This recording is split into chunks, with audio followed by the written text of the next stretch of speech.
Assalamualaikum warahmatullahi wabarakatuh.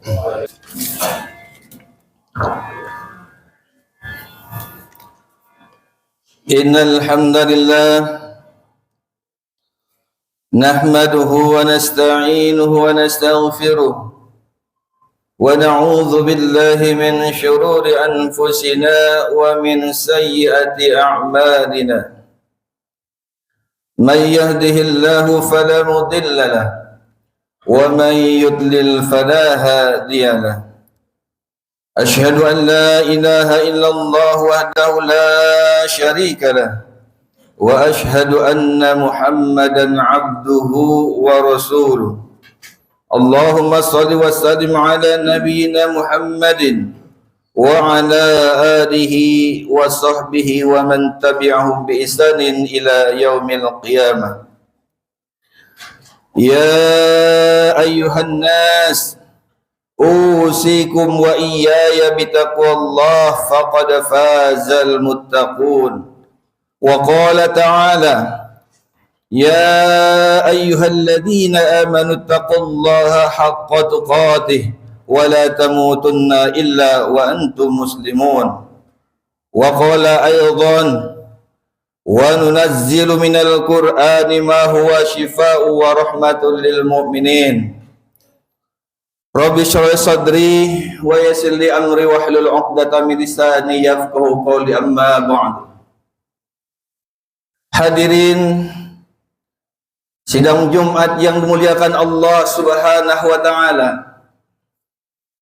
Pada kesempatan yang berbahagia ini, marilah kita panjatkan puji dan syukur kita kehadirat Allah Subhanahu wa taala atas segala nikmat yang telah Allah berikan kepada kita. Bahkan sampai detik ini pun nikmat Allah masih terus kita rasakan. Banyak di antara saudara-saudara kita hari ini yang Allah beri nikmat panjang umur, nikmat sehat, tapi Allah tutup pintu hidayahnya sehingga tak terdengar seruan panggilan azan untuk meninggalkan aktivitas dunianya. Berapa banyak saudara-saudara kita hari ini yang Allah panjangkan umurnya, yang Allah sehatkan badannya, tapi Allah tutup pintu hidayahnya sehingga tak mampu melangkahkan kakinya untuk menuju ke masjid yang mulia ini. Akan tetapi hari ini, saat ini, detik ini, dan di tempat yang mulia ini, Allah berikan sifat Rahman dan Rahimnya kepada kita semua. Bukan hanya Allah panjangkan umur kita, bukan hanya Allah sehatkan badan kita, akan tetapi Allah buka pintu hidayah bagi kita sehingga kita rela meninggalkan aktivitas dunia kita rela meninggalkan perdagangan kita, dan kita rela meninggalkan dagangan kita, pekerjaan kita. Semua itu karena memenuhi panggilan Allah Subhanahu wa taala. Hadirin sidang Jumat yang dimuliakan Allah Subhanahu wa taala, mungkin sudah tak terhitung berapa kali salat Jumat yang telah kita lakukan. Kalaulah umur kita saat ini 40 tahun, kemudian di dalam sebulan kita salat Jumat 4 kali, maka tak tertutup kemungkinan kita telah melaksanakan salat Jumat 1900 kali. Kalau umur kita pada saat ini 50 tahun, kemudian di dalam sebulan kita melaksanakan salat Jumat 4 kali, maka bisa dihitung salat Jumat kita yang telah kita lakukan bisa mencapai 2.500 kali.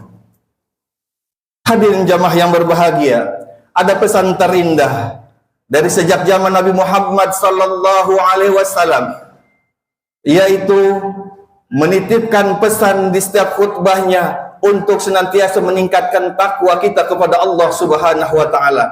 Inilah yang dilakukan oleh Rasulullah sallallahu alaihi wasallam ketika beliau khutbah di depan para sahabat-sahabatnya, kemudian sahabat-sahabat kemudian dilanjutkan oleh generasi sahabat-sahabatnya, kemudian dilanjutkan oleh generasi tabi'in, kemudian dilanjutkan lagi oleh generasi tabi'in. Bahkan sampai detik ini pun semua khotib senantiasa berpesan, mengucapkan ittaqullah, ittaqullah, ittaqullah, bertakwalah kepada Allah. Bertakwalah kepada Allah dengan sebenar-benarnya takwa. Inilah yang ada pada sholat Jumat yang perlu kita perhatikan. Hadirin jamaah yang berbahagia, sudah ratusan kali, bahkan ribuan kali kita melaksanakan sholat Jumat. Lalu timbul pertanyaan kepada diri kita, sudahkah ada asar sholat Jumat yang telah kita lakukan ratusan bahkan ribuan kali? Kalaulah yang ratusan bahkan ribuan kali sholat Jumat yang telah kita lakukan, akan tetapi tidak bisa merubah, tidak bisa membuat kita menjadi orang yang bertakwa kepada Allah, bahkan semakin berani kita kepada Allah, semakin jauh kita kepada Allah, maka sholat yang ratusan bahkan ribuan kali tadi, Pak, tidak ada manfaatnya dan bisa dikatakan sia-sia. Oleh karena itu hadirin jamaah yang berbahagia, mudah-mudahan ibadah Jumat yang kita lakukan pada siang ini menjadi pintu gerbang bagi kita untuk bisa memperbaiki diri kita, bisa meningkatkan iman dan takwa kita kepada Allah Subhanahu wa Ta'ala. Hadirin jamaah sidang Jumat yang berbahagia, Al-Imam Ibnu Hajar Al-Asqalani, beliau mengatakan, beliau menuliskan dalam satu kitab klasiknya yang beliau tulis satu kalimat yang sangat indah. Al-husunu lil mu'minina minasyaiton salatun. Benteng bagi orang yang beriman, benteng bagi orang-orang yang beriman dari segala macam godaan, dari segala macam gangguan, kata beliau, itu ada 3. Karena masih banyak gangguan-gangguan orang yang beriman, masih banyak orang-orang yang berusaha merusak keimanan orang-orang yang beriman, dan masih banyak gentayangan orang-orang yang tidak suka terhadap Islam, kemudian dia berusaha dengan sekuat tenaga untuk merusak akidah dan iman orang-orang yang beriman. Oleh karena itu, Pak, kita butuh benteng. Benteng itu adalah sebuah bangunan yang tinggi, sebuah bangunan yang kokoh, sebuah bangunan yang kuat, yang bisa dipakai untuk berlindung dari segala macam serangan musuh. Al-husunu minal mu'minina, al-husunu lil mu'mina minasyaiton salasun. Jadi kata beliau, benteng orang-orang yang beriman itu ada 3. Yang pertama, kata beliau, benteng bagi orang yang beriman itu adalah al-masjidu hisnun. Masjid adalah benteng buat kita. Tempat yang kita duduki ini merupakan baitun min buyutillah, rumah daripada rumah-rumah Allah. Bahkan Nabi Muhammad SAW bersabda dalam satu hadisnya, inna buyutallahi fil masajid, inna buyutallahi fil ardi al masajid. Bahwa rumah-rumah Allah yang ada di muka bumi itu adalah masjid-masjid. Tidak semua orang bisa datang ke sini, tidak semua orang bisa hadir dan duduk berlama-lama di masjid ini. Hanya orang-orang yang beriman yang dia bisa datang dan bisa duduk lama di masjid. Oleh karena itu Rasulullah SAW menginformasikan kepada kita, jika ada seseorang yang datang ke masjid, jika ada seseorang yang berkunjung ke masjid, lalu dia beribadah di dalam masjid, fashhadu lahu bil iman, saksikanlah bahwa dia itu adalah orang yang beriman. Masjid bisa merupakan tempat yang paling jauh, walaupun rumahnya dekat hanya beberapa meter. Dan masjid bisa dijadikan suatu tempat yang sangat berat untuk dikunjungi. Kenapa? Karena tidak ada iman di dalam diri mereka. Oleh karena itu hadirin jamaah yang berbahagia, kita harus bersyukur kepada Allah. Tempat ini, masjid ini adalah benteng buat kita. Rasulullah SAW menginginkan bahwa masjid ada sebuah sarana, bukan hanya tempat ibadah, bukan hanya tempat sholat, bukan hanya tempat berzikir kepada Allah, tapi masjid adalah tempat yang dibuat untuk menyebarkan Islam, mendakwahkan Islam, kemudian mengenalkan Islam. Dan tidak ada tempat yang paling mulia di muka bumi ini untuk mengenalkan Islam kecuali masjid. Hadirin jamaah yang berbahagia, inilah benteng kita umat Islam yang pertama, yaitu al-masjidu hisnun. Masjid merupakan benteng buat kita. Hadirin jamaah yang berbahagia, kemudian yang kedua, benteng yang kedua adalah Zikrullah hisnun. Zikir kepada Allah Subhanahu wa taala. Berzikir kepada Allah merupakan benteng buat orang-orang yang beriman. Tidak akan mudah goyah hatinya yang selalu mengucapkan kalimat thayyibah. Kalau dia selalu zikir, hatinya tidak akan mudah bimbang dan gelisah, karena orang-orang yang senantiasa berzikir kepada Allah Subhanahu wa taala sudah dijamin oleh Allah Subhanahu wa taala. Ala bidzikrillahi tatma'innul qulub. Ketahuilah, kata Allah, orang yang selalu berzikir hidupnya akan senantiasa mendapatkan ketenangan dan ketentraman. Hadirin jamaah sidang Jumat yang dimuliakan oleh Allah Subhanahu wa taala. Zikir juga ternyata bukan hanya buat benteng buat kita bagi orang yang beriman. Zikir juga merupakan satu doa, satu harapan yang dapat meredam daripada murka Allah Subhanahu wa taala. Dalam hadis qudsinya Allah Subhanahu wa taala berfirman, "Inni la ahummu bi ahlil ardi 'adaban fa idza nazartu ila ummari buyuti wal mutahabbiyan fi wal mustaghfirina bil ashar sarafa anhu." Hadirin jamaah yang berbahagia, kadang-kadang aku ingin turunkan ini azab di muka bumi ini karena sudah terlalu banyak kemungkaran, karena terlalu banyak kemaksiatan, terlalu banyak orang-orang yang berani dan ingkar kepadaku. Ketika aku lihat masih ada orang yang mau memapurkan masjid, masih ada orang-orang yang mau berzikir kepadaku, masih ada orang yang mau menjalani ukhuwah karenaku, kata Allah, saratu azaba anhu, maka Allah tahan azab tersebut karena masih memperhatikan orang-orang yang senantiasa berzikir kepada Allah Subhanahu wa taala. Inilah benteng yang kedua bagi kita orang Islam, orang-orang yang beriman, yaitu berzikir kepada Allah Subhanahu wa taala. Kemudian zikir yang bukan benteng yang ketiga adalah watilawatil Quran hisnun. Kita semua sepakat, yang hadir di sini semuanya membenarkan dengan iman bahwa Al-Quran adalah kitab suci umat Islam. Al-Quran merupakan pandangan bagi kita di dalam menjalani hidup dan kehidupan. Tetapi yang sangat menyedihkan realita di lapangan, masih banyak saudara-saudara kita yang belum bisa membaca Al-Quran. Jamaah yang berbahagia, padahal banyak sekali keutamaan-keutamaan Al-Quran. Oleh karena itu, membaca Al-Quran merupakan benteng bagi kita umat Islam. Ada 4 keutamaan yang perlu kita ketahui ketika kita membaca Al-Quran.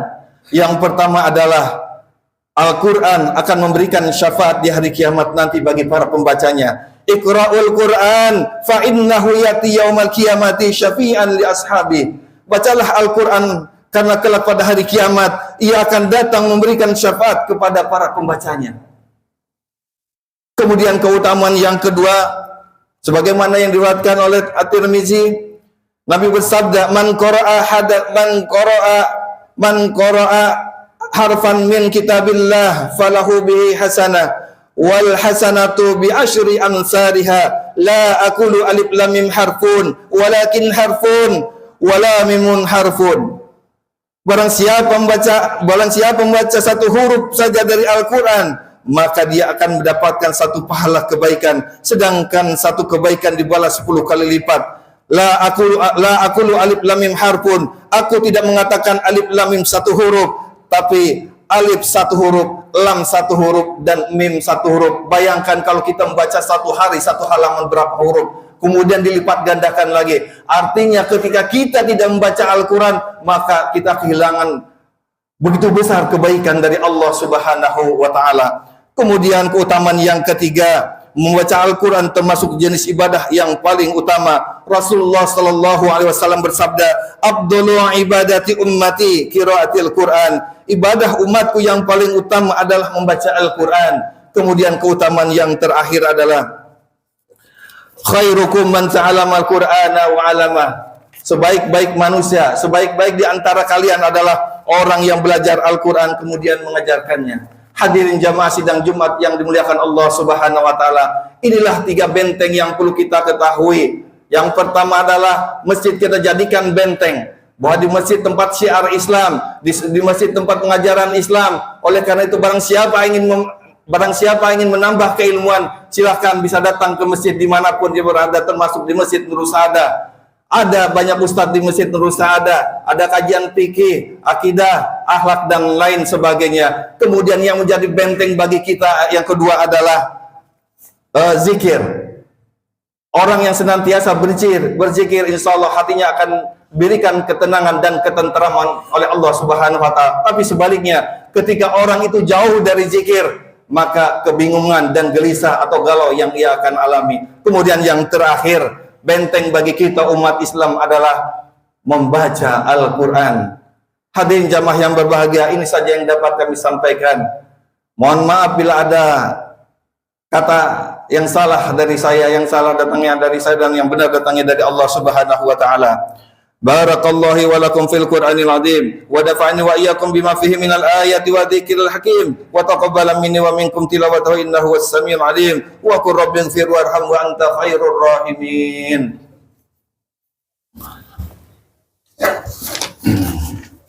Allahumma salli wa sallim ala sayyidina Muhammad wa ala ali sayyidina Muhammad.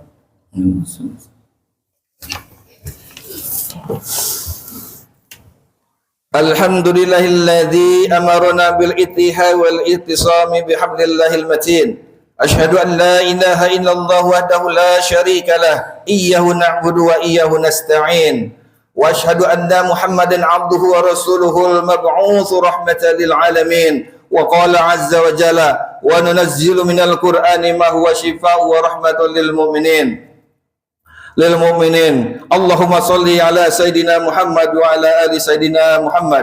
Ibadallah, ittaqullah mastata'tum wasari'u ila maghfirati rabbil alamin. Innallaha malaikatahu yusalluna 'alan nabi ya ayyuhalladzina amanu sallu 'alaihi wa sallimu taslima. Allahumma salli wa sallim wa barik ala Sayyidina Muhammadin wa ala alihi wa ashabihi wa qarabati wa azwajihi wa dhurriyyatihi ajma'in. Allahumma aslih jami'a ulatil muslimin wansuril islama wal muslimin wa halikil kafara wal musyrikin wa a'li kalimatika ila yaumiddin. Allahumma ighfir lil muslimina wal muslimat wal mu'minina wal mu'minat al ahya'i minhum wal amwat innaka samiun qaribun mujibu